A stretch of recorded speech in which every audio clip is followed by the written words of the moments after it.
ஐயா புரட்சி தமிழர் எடப்பாடி அவர்களுக்கு வணக்கம்.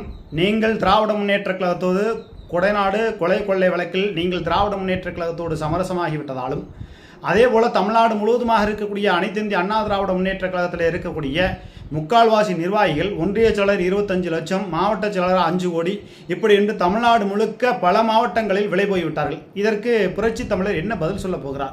ஒரு ஆளுமையாக இருந்த ஒரு அனைத்து இந்திய அண்ணா திராவிட முன்னேற்ற கழகம் என்ற ஒரு கட்சியை மோடியா இந்த லேடியா என்று கேள்வி கேட்ட அந்த ஒரு கட்சியை இப்படி அடிமாட்டு விலைக்கு கொண்டு போய் நீங்கள் வித்துட்டீங்களே அப்படின்னு சொல்லி அடிமட்ட தொண்டர்கள் உங்கள் மீது பொங்கு என்று பொங்குகிறார்கள். ஆக நீங்கள் பொதுச் செயலாளராக இருக்கும் வரை நிச்சயமாக அனைத்து இந்திய அண்ணா திராவிட முன்னேற்ற கழகம் ஆட்சி அதிகாரத்திற்கு எதிர்க்கட்சி வரிசை கூட போகாது. இந்த தடவை மன்னச்சநல்லூர் சட்டமன்ற தொகுதிக்குள்ள 2021 ஜெயக்குமார்ங்கிறது 50 லட்சம் எதிர்த்தரப்பினர் வாங்கிட்டாங்க. ஒவ்வொரு ஒன்றிய செயலரும் 20 லட்சம், 50 லட்சம், 5 கோடி.